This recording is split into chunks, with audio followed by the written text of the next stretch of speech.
What have you found to be like the things you hear over and over and over again that you've heard that have consistently just destroyed marriages and relationships outside of like the blatantly obvious things? I think a big piece is just losing what I called like the cheerleader thing. There's a time when you're first in a relationship where like you're just in this person's corner, like you just the things they do, you're just a fan, like even the things that might be a little annoying or something, like they become sort of like charming things about the person, like you kind of overlook the bad and you look at the at the bright side of everything with that person. And then it's become very in vogue in our culture, I think largely because of media. Every TV show, like you got the wife who's rolling her eyes at the stupid husband, and the husband who like secretly can't stand his wife and she's just like this awful woman who doesn't sleep with him anymore. And all those tropes that make like the Married with Children or any of those, sitcoms. And then I think people think that's how marriages are supposed to be and how people are supposed to relate to their spouse. But I don't think successful marriages look like that. Like successful marriages, they're cheering for each other. Like they're in each other's corner. There's a loyalty to each other. There's a like a. I'm not saying you ignore bad things happening or bad choices that your spouse is making. I don't think that's healthy for your spouse. If you love someone, it's good to help them see their blind spots. But that can be done in a way that I think is loving, right? And affirms that you're a fan of this person. Look, constructive criticism is criticism. Like it's got a bow on it. It's constructive, It's not, hey, you suck. It's, hey, what you're doing sucks. But it's still hard to hear, So there's ways I think to move forward with change or suggest change in your partner that aren't criticisms. Because I think that's the biggest like subtle divisive thing that pushes people towards those big, as you put it, like the big marriage killers, the big obvious reasons why marriages end. I also think, you know, romance, sex, intimacy. And when I say intimacy, intimacy doesn't mean sex necessarily, although sex can be, something that facilitates intimacy. Intimacy is the ability to be yourself with another person, to be fully yourself with another person. And so I think that's something that we build and value and cherish early in a relationship. And then later, as things move along, we're just sort of like, meh, I don't need to talk about that right now. Like, why upset the apple cart? And I don't think that's good. Like there's never a good time to have tough conversations or to say something to your partner, that's makes you feel vulnerable to say. But I think that if you don't, the walls that start getting built between people, it gets to a place where like you can't see over those walls anymore. You can't break through those walls anymore because you've slowly built them brick by brick by brick and reinforced them. And all of a sudden you're like, hey, how come I can't feel this person's warmth anymore? And it's like, dude, because you built this wall over time, one brick at a time. And now it's so damn big, you can't break through it. You can't get around it. You can't feel or hear each other through it. And so I really think it's about the little things, like keeping those little connections. Or if you're in a new relationship, like just not letting there be slippage, just really like making a conscious practice of valuing the connection you have. I'd love to know your opinion on love. A, because I think I heard you say that just because you love somebody doesn't necessarily mean the marriage is going to be great, or something to that effect, or love doesn't necessarily equal. Well, there's a lot of people I love I wouldn't want to be married to. And I think that love and marriage, it's nice when they happen to intersect, but I don't think they have a whole lot to do with each other necessarily. That's what it was. Yeah. Yeah, they should. I just don't. I think they're correlated. They're definitely not causal. Like, I don't think being married to someone makes you love them. And I don't think loving someone makes you marry them. Because I know people that love each other that aren't married, and I know people that are married that don't love each other in abundance. I know a lot of them. So I think you're making a mistake by associating those two things with each other too closely. But I think love is everything.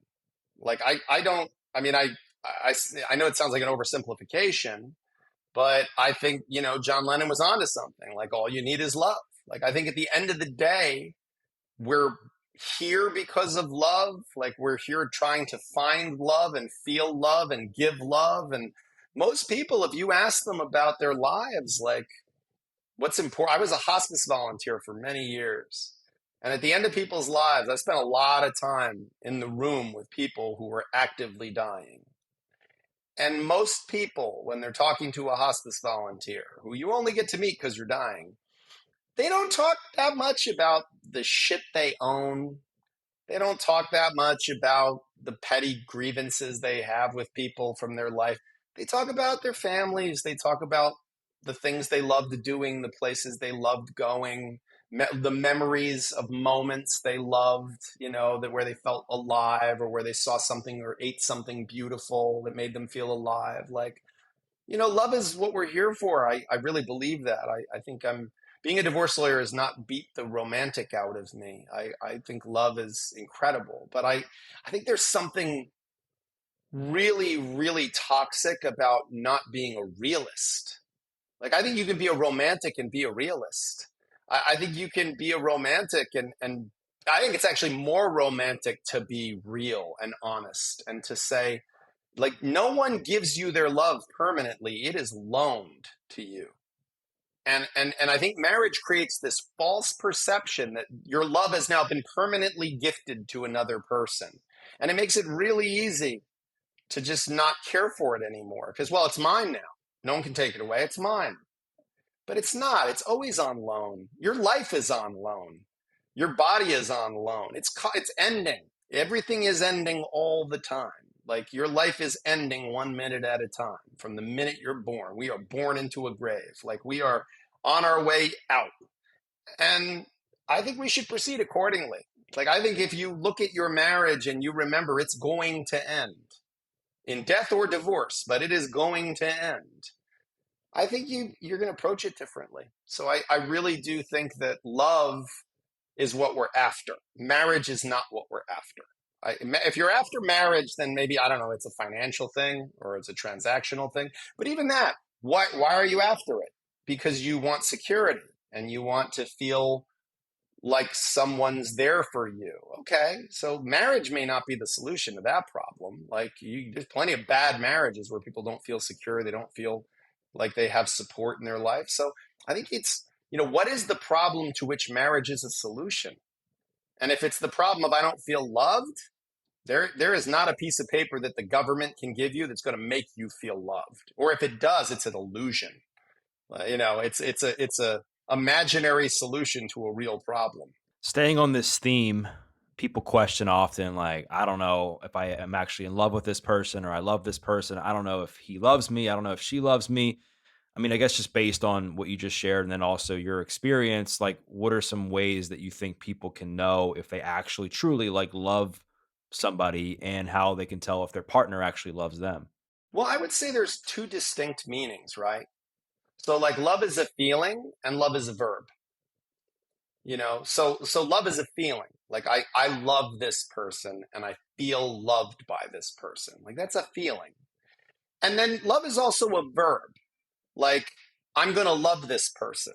Like, I'm going to hold on to the possibility of good in them. I'm going to support them emotionally and spiritually. Like, love is a verb. Like, I'm going to do the work to be a good partner to this person. I'm going to, that's so I think that you should ask yourself, like, one is a feeling, like an emotional state, and emotional states are like clouds, like they pass, they change, and you're not going to 100% of the time be in this like ultra charged state. Like, I think that's unrealistic. Like those early days of romance, when you first start seeing someone and like just they brush up against you and it's like electric, like we'd never get anything done if it was like that forever. If 10 years in you were still like, oh, when they walk past, you're like, that's an unrealistic, like, you'd never go to work, you'd never get anything done. So I think it's okay to be honest with yourself that, like, hey, it's going to shift, it's going to change. There's going to be chapters in the relationship where the visceral feeling of love is abundantly clear. Maybe it'll be when a kid is born or an anniversary or when you guys are sharing space in some place that's special to you or when you're having sex or whatever. Like there might be times where you feel that thing intensely and there might be times where it feels further away. But it doesn't mean it's gone. It just means it feels further away. And that's where the verb of love, I think, comes in, which is what can I do that makes this person feel loved? And what does this person do that makes me feel loved? And how can I get them to do that more often? And sometimes I think the answer is when you love someone in the verb sense of the word, they very often then feel inspired to love you back, right? So, I think that's a huge piece is there's this spiral that sometimes happens in long-term relationships. And it doesn't even have to be a love relationship. It can be an employer and an employee is a great, less emotional example, where, well, I'm not going to pay this person well because they're not really doing their job that diligently. Well, I'm not going to do my job diligently. They're hardly paying me well enough, and it's like, okay, so now we're just in this death spiral, where everyone's unhappy with everybody. Same thing in relationships. Like, this person doesn't value me, so I'm not going to treat them with value. Well, why should I treat them with value? They don't treat me with value. Somebody's got to break that cycle. And sometimes and I'm not saying you should keep, trying to push the boulder up the hill. If you're giving and giving and giving and the other person just never gives back, maybe that's a sign that this is not good, right? This is not a good pairing. But a lot of times, like when we show kindness, the other person starts to show kindness, and all of a sudden this spiral goes in the other direction. And so I think I think the most important question for people to ask themselves is when do I feel loved and when do I feel loving? A lot of this is just inside, like everything's in your head to some degree, everything you're feeling, it's all in your own head. So I think the more you go inside and figure out your emotional state and when you feel loved and when you feel loving, that's where you're really going to do the best work. And then I think you bring that to the relationship, and that's probably what keeps people out of my office is if they can do that.